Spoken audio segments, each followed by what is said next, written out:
Part 2. Vietnam is not just about red, the unavoidable conflict. After a number of minor skirmishes, larger-scale conflicts officially began in 1977 and lasted until 1978. By February 1, 1978, Pol Pot had convened a meeting to adopt a policy of opposing Vietnam. Following this meeting, the Cambodian government made the decision to establish 15 army divisions. Additionally, the meeting resolution clearly stated, it is only necessary to sink a few warships daily and several thousand each month. Every year, we eliminate tens of thousands of enemy troops. We can keep fighting this way for 10, 15, even 20 years. Carrying out a campaign to kill 30, sacrificing 2 million Cambodians to annihilate 50 million Vietnamese. Given the increasingly tense situation, on February 5, 1978, the Vietnamese government issued a three-point statement, proposing that the two sides sit down for negotiations to avoid further bloodshed.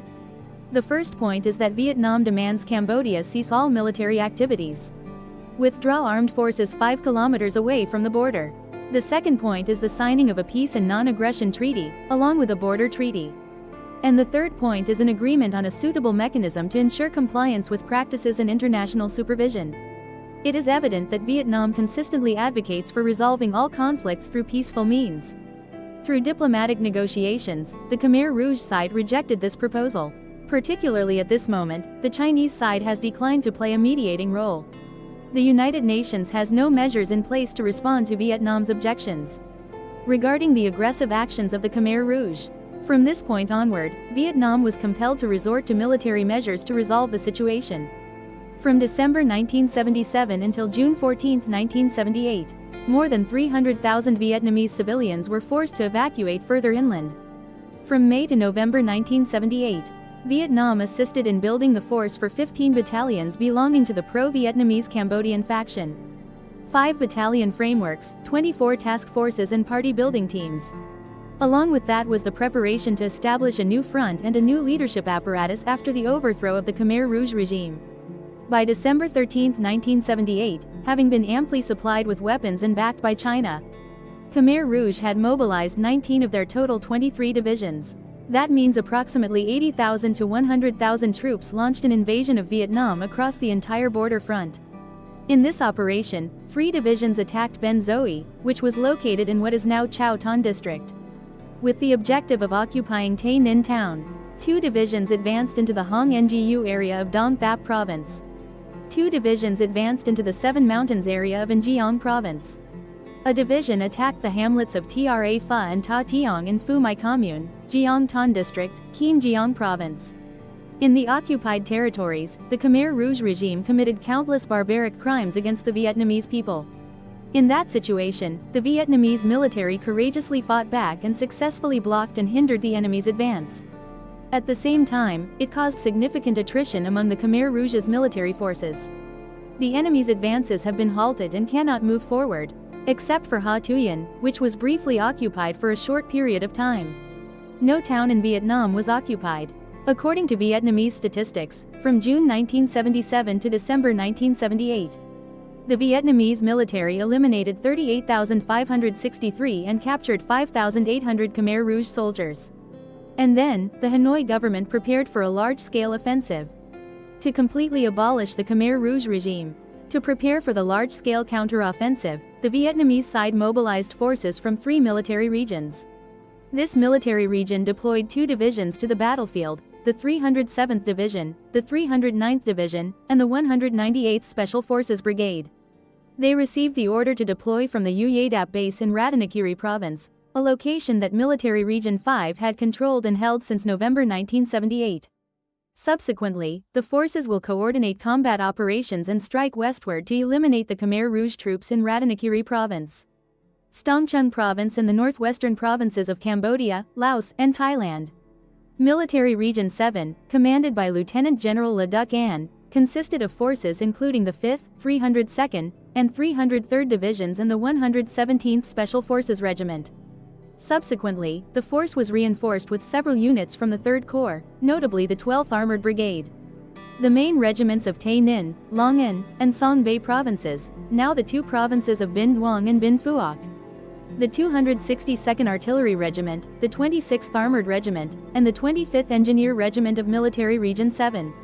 along with the 739th Bridge and Road Battalion, the 278th Demolition Battalion, the 98th Motorcycle Battalion, and the 741st Bridge and Ferry Battalion.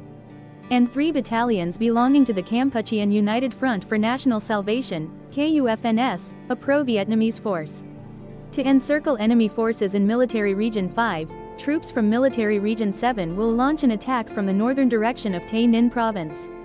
And from their base in the KUFNS around the Sanol district area, they advanced northward along Vietnam's National Highway 13 and Cambodia's National Highway 7, forcing them to occupy the Kratie province in northeastern Cambodia. Subsequently, our forces crossed the Mekong River in the Sam Bo district, then advanced to attack and capture Vu Hoi and Kampong Tram. Then came Kampong Tom, Siem Reap, and Battambang. General Nguyen Tran's 9th Military Region, comprising 3 divisions, the 4th Division, the 330th Division, and the 339th Division. These forces would depart from the area of present-day Tin Bien City in An Giang Province. After that, the army advanced through Takeo Province and then headed straight for Phnom Penh.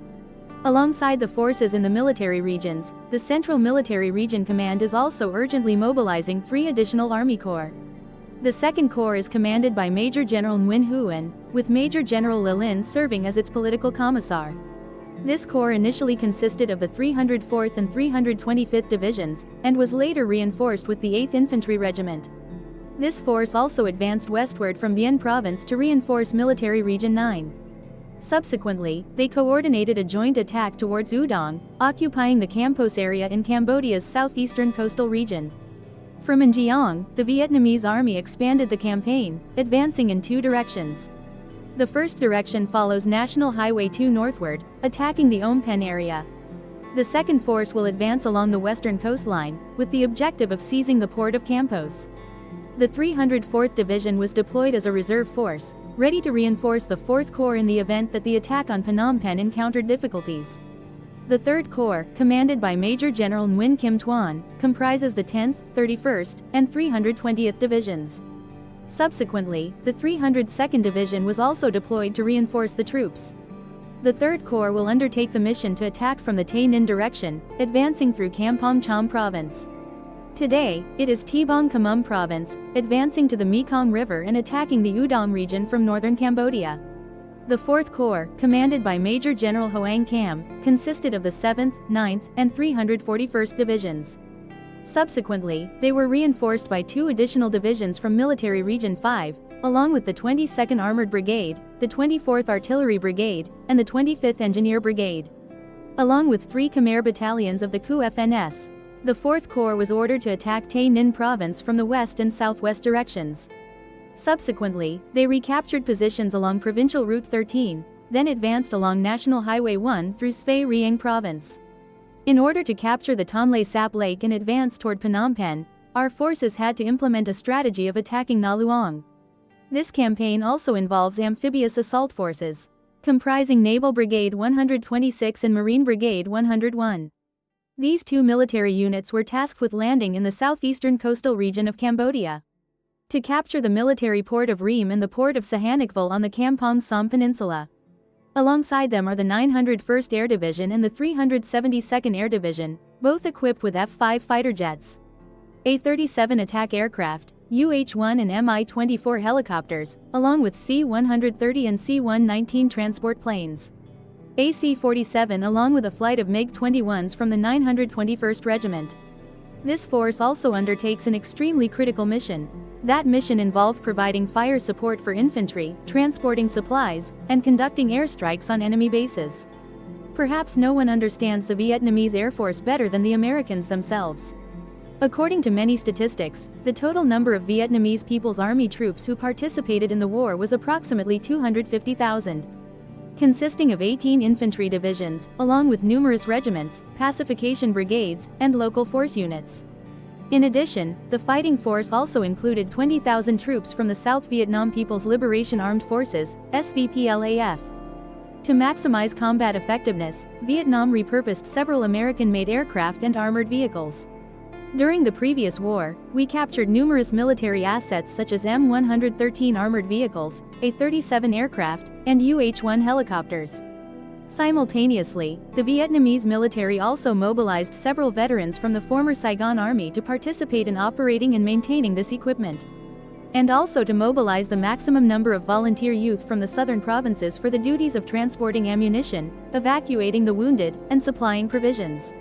To command such a massive army, Vietnam needed a general with extensive battlefield experience. And General Le Trong Tan was the person who directly commanded the campaign.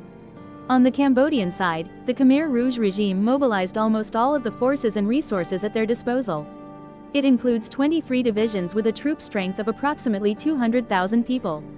However, according to author Stephen Heder, the Khmer Rouge army actually only had about 15 divisions. These divisions were quite fully equipped with Chinese-manufactured weapons. Moreover, this army was commanded by seasoned leaders who had gained extensive experience in recent wars. With the support of Chinese advisors, the participating divisions include the 164th, 170th, 290th, 310th, 450th, 703rd, 801st, and 902nd. Alongside these were several T-28 fighter aircraft and a squadron of Chinese-manufactured MiG-19 fighters. However, these MiG-19 aircraft did not make it into combat in time due to a lack of pilots and fell into the hands of the Vietnamese army when we attacked the Phnom Penh base. They also had a marine division, but their combat style resembled that of the army. A naval division, but one that primarily fought in an infantry role. An air division that fought on the ground as infantry, coordinating with multiple tank and artillery units. However, during the Vietnamese counter-offensives, these divisions also suffered significant losses. And the troop strength of each division only ranged from 3,000 to 5,000 people, half that of a Vietnamese division's establishment. The historic counter-offensive. In early December 1978, the Vietnam People's Army conducted coordinated combat operations with battalions of the National United Front. The pro-Vietnamese Cambodian Salvation Force has arrived and taken control of a buffer zone along the Cambodian border.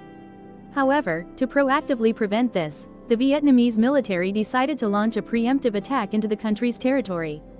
The battle for the east bank of the Mekong River. The opening strike of this campaign was the capture of the eastern bank of the Mekong River.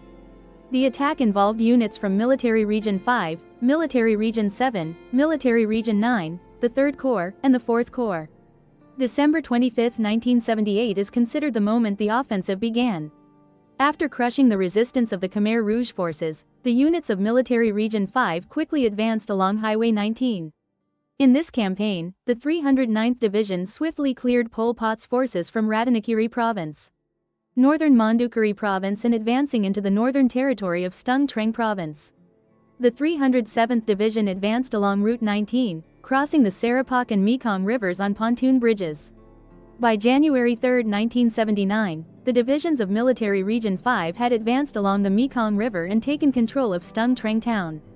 In the Military Region 7 direction, the 5th Division attacked from the east, while the 303rd Division advanced from Sun An Institute in Kratie Province.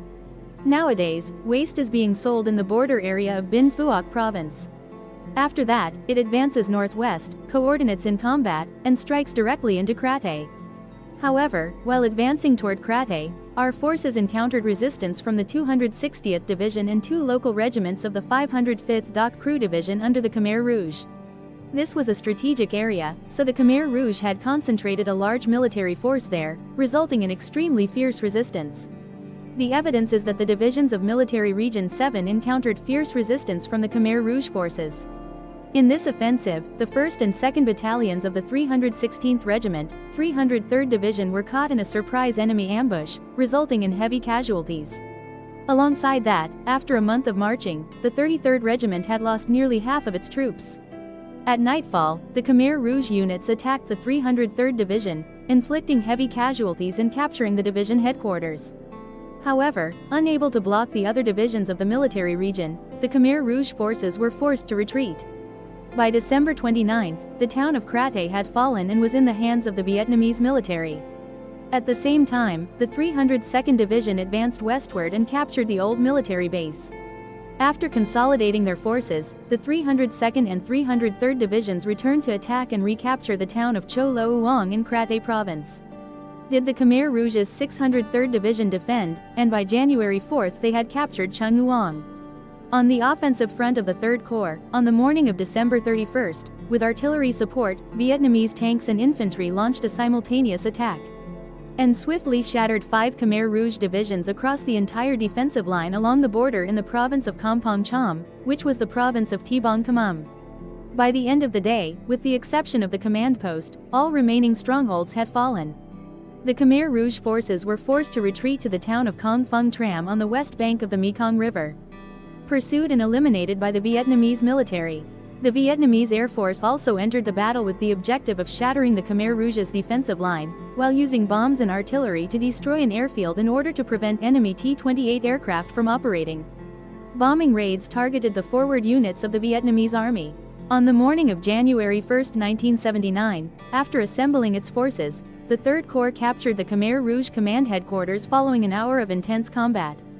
At this point, Mayor Nguyen Kim Thuan ordered the functional units to hunt down and eliminate the remaining Khmer Rouge forces. By January 3, the 320th Division had advanced to the eastern bank of the Kong Phung Tram beach on the Mekong River. Here, the division halted its advance, then deployed 2 armored companies to spearhead an attack southward and capture the capital of Previn Province. Meanwhile, on February 28 on the southern battlefield, the Khmer Rouge forces of the Southeast Military Region launched an attack along the border. Khmer Rouge forces destroyed several units of Military Region 9 that were tasked with border protection duties, while simultaneously occupying a large swath of Vietnamese territory along the Vinh Tay Canal. This attack left the situation of the 2nd Corps, commanded by General Nguyen Huyen, in an extremely difficult position. The Khmer Rouge had seized the bridgehead area, where the 2nd Corps and the 9th Military Region Command planned to cross the river to advance into Cambodia. After receiving approval from the command, on the morning of December 31st, the 4th Division, Military Region 9, coordinated with the 9th Regiment, 304th Division, to launch a counterattack. After 24 hours of fighting, the Vietnamese army pushed the Khmer Rouge out of the Vinh Tay Canal's western bank. On the afternoon of January 1, with support from artillery and air force, the 219th Engineer Brigade of the 2nd Corps conducted a pontoon bridge crossing operation to ferry troops across the river. The 304th Division, along with the 203rd Armored Brigade, opened the way for a deep advance into Cambodian territory.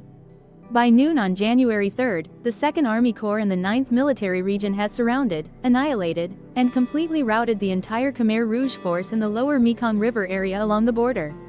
The Southwest Zone Command of the Khmer Rouge was forced to withdraw and base itself in Takeo.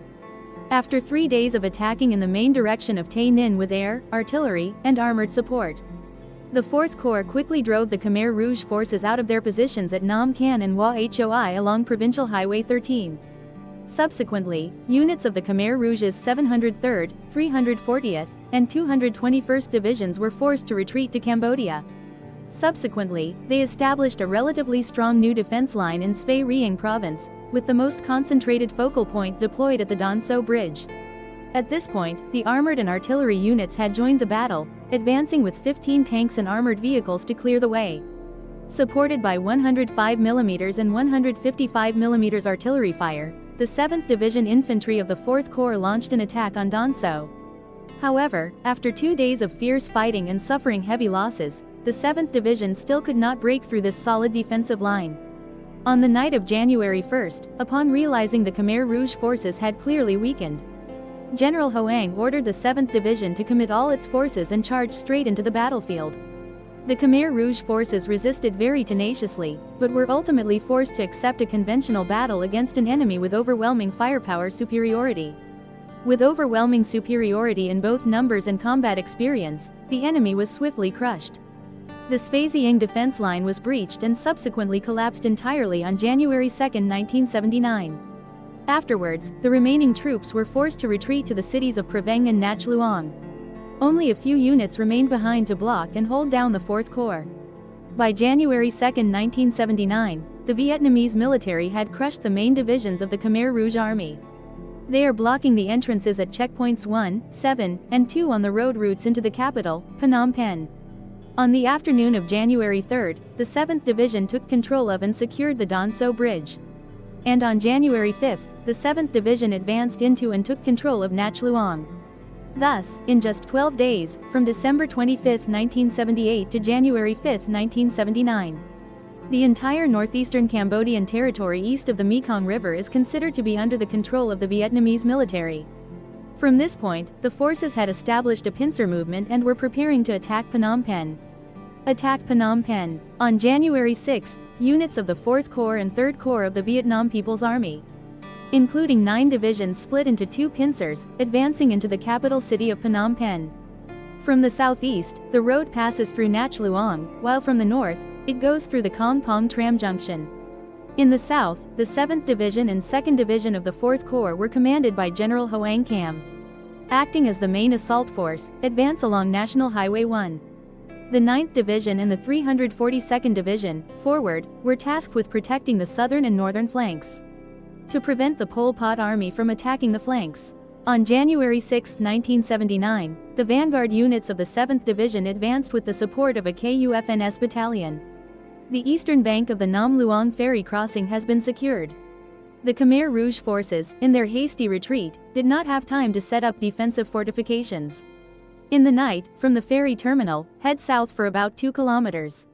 The 113th and 14th Regiments of the 7th Division were transported to the opposite riverbank by landing craft. Advance to the western shore of the ferry terminal. On January 7, the entire 4th Army conducted a river crossing operation. Due to the defense forces collapsing too quickly, thanks to the complacency of the Pol Pot army, the Vietnamese forces advanced into Phnom Penh via the Ngak Luang approach, without encountering any significant resistance. On the northern flank, General Kin Tuan's forces also engaged in fierce combat with the Khmer Rouge troops at Kampong Tram to cross the Mekong River. At this point, the enemy forces had established a defensive position along the western bank of the Mekong River. With numerous machine gun and mortar emplacements positioned to dominate the river, they were prepared to intercept any Vietnamese troop transport boats. A bit further away, the Khmer Rouge positioned tanks, armored vehicles, and 105mm, 122mm, and 155mm artillery pieces, to eliminate the Vietnamese force concentration stationed on the eastern bank of the Mekong River. By January 5, a task force consisting of reconnaissance, engineer, and infantry units had planned to cross the river to capture a small bridgehead, but were driven out by the Khmer Rouge forces. Therefore, General Kim Tuan decided to use overwhelming firepower